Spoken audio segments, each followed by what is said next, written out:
But if they did cancel you, that would be amazing, because I'd actually be rooting for them to cancel me. I'd be able to make a fortune if I just took contracts that would cancel me all the time. And hey guys, like my sweater? It says Christmas is coming.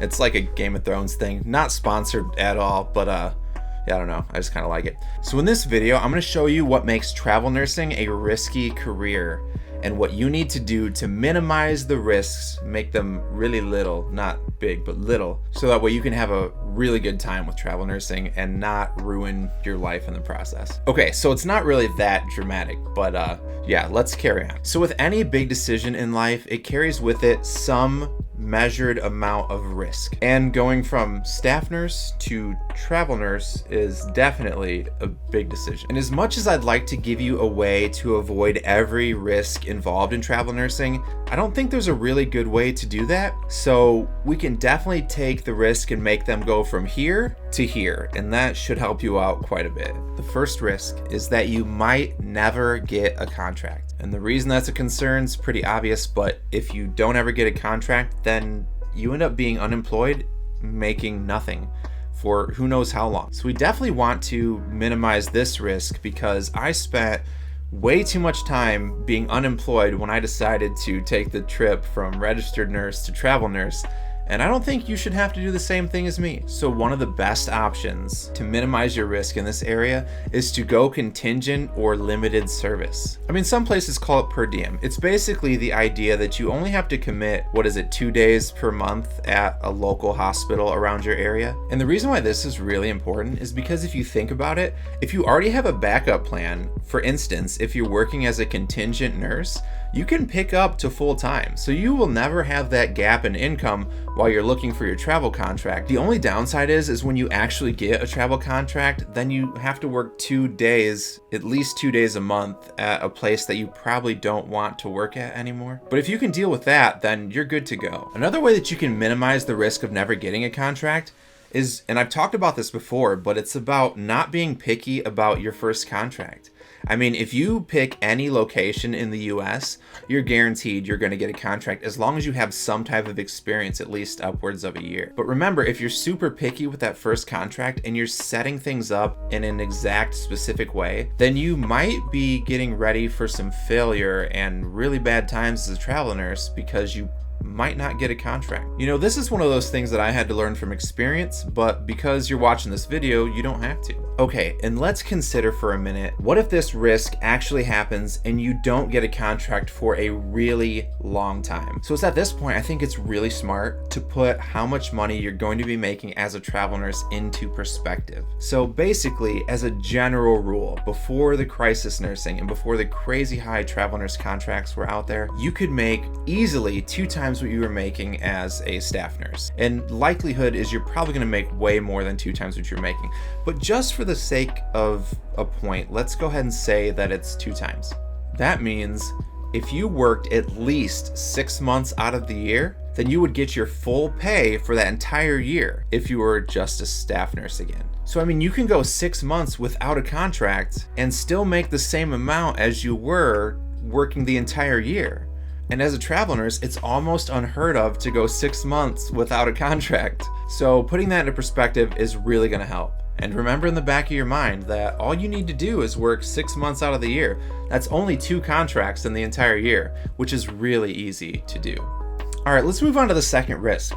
So the second risk is that you might start a contract that gets canceled. So while this can happen with a normal contract and a crisis contract, it does seem to be way more common with a crisis contract than with a normal one.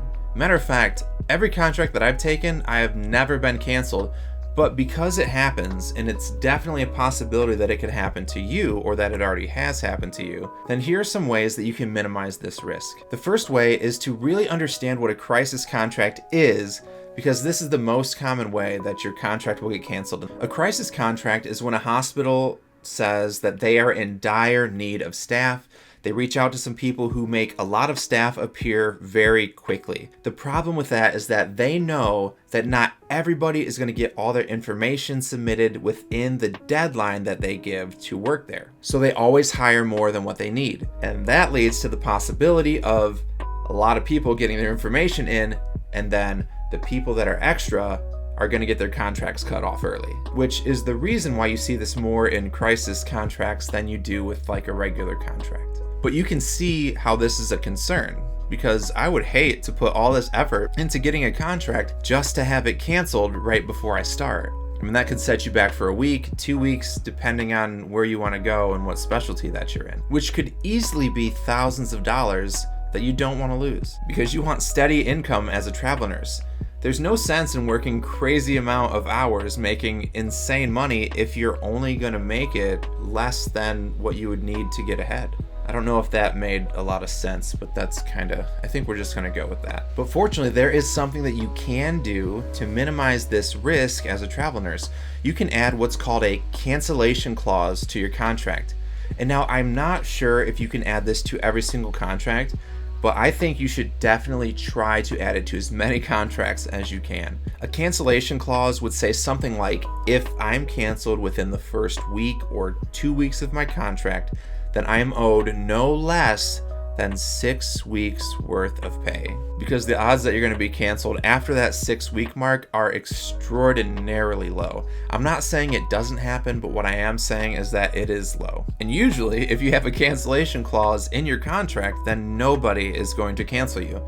And that's just a fact. But if they did cancel you, that would be amazing, because I'd actually be rooting for them to cancel me. I'd be able to make a fortune if I just took contracts that would cancel me all the time and just put in a cancellation clause. I mean, 6 weeks of pay for being canceled after a week of work sounds like a win. I mean, that sounds like really good times. So now that we have that risk covered, let's go ahead and move on to the next one. This next one is my biggest risk that I had thought when I became a travel nurse.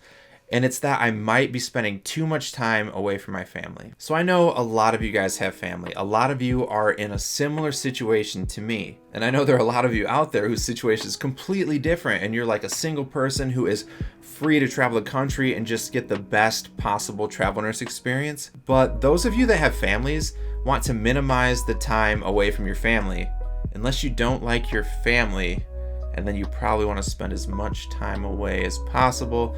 But that's not me, and it's probably not you. But if it is you, then just skip to the next point. So it is possible to be a travel nurse and have a family. There are many people who are great examples of being travel nurses with families, and the only reason that I was able to actually get into travel nursing is because I knew somebody who had a family as a travel nurse, and I thought, wow, this is actually possible. And this risk of spending less time with your family is actually kind of ironic, because a lot of times you end up spending more time with your family as a travel nurse because you don't have insane amounts of requirements on you that many staff nurses have. These requirements are like mandatory overtime, mandatory on-call, or even getting frozen 4 hours after your grueling 12-hour shift, which is probably the worst thing ever. There are probably worse things than that, but that's the worst thing I can think of at the moment. But here's the thing, if you do travel nursing the wrong way, you can actually spend more time away from your family than with your family, and that's definitely not what most of you want to do. So here's how you minimize this risk. The first thing you do is you find a contract that is close to your home. And when I say close to home, I'm not talking about a local contract. You can still be 50 miles or more. Technically, the IRS doesn't define how far you have to be, but it's outside of a commutable distance. So you can technically be outside of a commutable distance and still spend time with your family, quite a bit of time with your family. But if you pick a location that is closer than where you can commute to and from, and you can still pay for housing, and you can still do the things, then you're going to see your family a lot more than if you pick a location that's halfway across the country. The next thing you want to do to minimize this risk is you want to find a contract that only requires you to work 36 hours a week. Now, I kind of wish there were contracts that only made you work 24 hours a week. I would probably find a way to take those, and then I'd just pick up the overtime on whatever day I wanted. But since that's usually not a thing, find a contract that is only a 36-hour requirement, because there are many contracts out there that make you work 48 hours a week minimum or 60 hours a week minimum, especially the high-paying contracts. But just last week I was looking, and there are still some high-paying contracts that are only for 36 hours a week. Oh, here's another great way to minimize the risk of not spending enough time with your family. You can just bring them with you. Like, if you think about it, you only need to miss them when you're at work. But if they're with you, then you never have to miss them, right? But here's the thing, it's a little bit more complicated than it sounds. When you become a travel nurse and you want to bring your family with you, you need to usually have some sort of structure about it. Some sort of way to make this work that it doesn't irritate everybody involved. And so whether you decide to get a camper and pack up your entire family and your things and head out west or south or somewhere warm during the winter, or you decide to just go apartment hopping or find Airbnbs that you can go through, you're going to want to find some sort of housing situation that works for you and the people that you're going to bring with you. And then if you have school-aged kids, you have to figure out something with homeschooling. Usually it's the spouse that's not working travel nurse contracts that could pick up the slack on that. But either way, there has to be some serious thought on how you're going to have to structure that. And if you're definitely not interested in bringing your family with you and you can't figure out how to make it work to where you can see your family more, then consider this. You could always take a few months off after each contract. I mean, think about it. You could chase the high-paying contracts. That way, in 3 months, you would make what you would make in the entire year, and then you can spend 3-6 months off with your family, which could be an amazing thing for you. But whichever the case, there are definitely ways to make that risk not that big of a deal. Let's move on to the next one. You might end up taking an unsafe assignment. So before anybody says anything, there are some places that are definitely unsafe to work at. There's really no avoiding it. Some places are just absolute nightmares. So even though some places suck to work at, there are definitely ways to minimize this risk as well, as is the theme for this entire video. One way that you can do this is by talking with your agent and find out how a hospital is being rated. I know this kind of sounds weird, but I didn't realize that they had a rating system that travel nurses actually rate hospitals, and the hospitals with great environments get some sort of amazing rating that you probably want to know about before you start. Another way to minimize this risk is when you're being interviewed for that position, you can ask questions that have to do with the safety of the unit. I mean, I wouldn't go out and ask, hey, how safe is your unit? Because nobody's going to answer that question, honestly. But you can ask what the nurse to patient ratios are, or you can ask about any other questions related to the safety of your assignment that you can think of. And so I know what you're thinking. You're thinking, but what if they just lied to me and then I show up and then it's the exact same thing that I thought it was going to be, this trash of a place? What am I going to do here? And so the answer to this is so simple. If you think that the place that you're working is going to put your license on the line and you don't feel comfortable working there, then it is much easier and a much better option to just walk and call it a day. Because it is much better to walk out on a contract than to risk your license at a place that is unsafe. And the last risk, what if you hate travel nursing? So this is something that is on a lot of new travel nurses' minds. You're going into a world that is kind of unknown. You've never been here before, you've never done what we do, and all you know is that you're going to be thrown into a situation where you don't really understand the unit, you don't know where things are, and it's going to be filled with probably a little bit more anxiety than what you're used to. So how do we minimize this risk? Well, the first thing you need to do is have patience.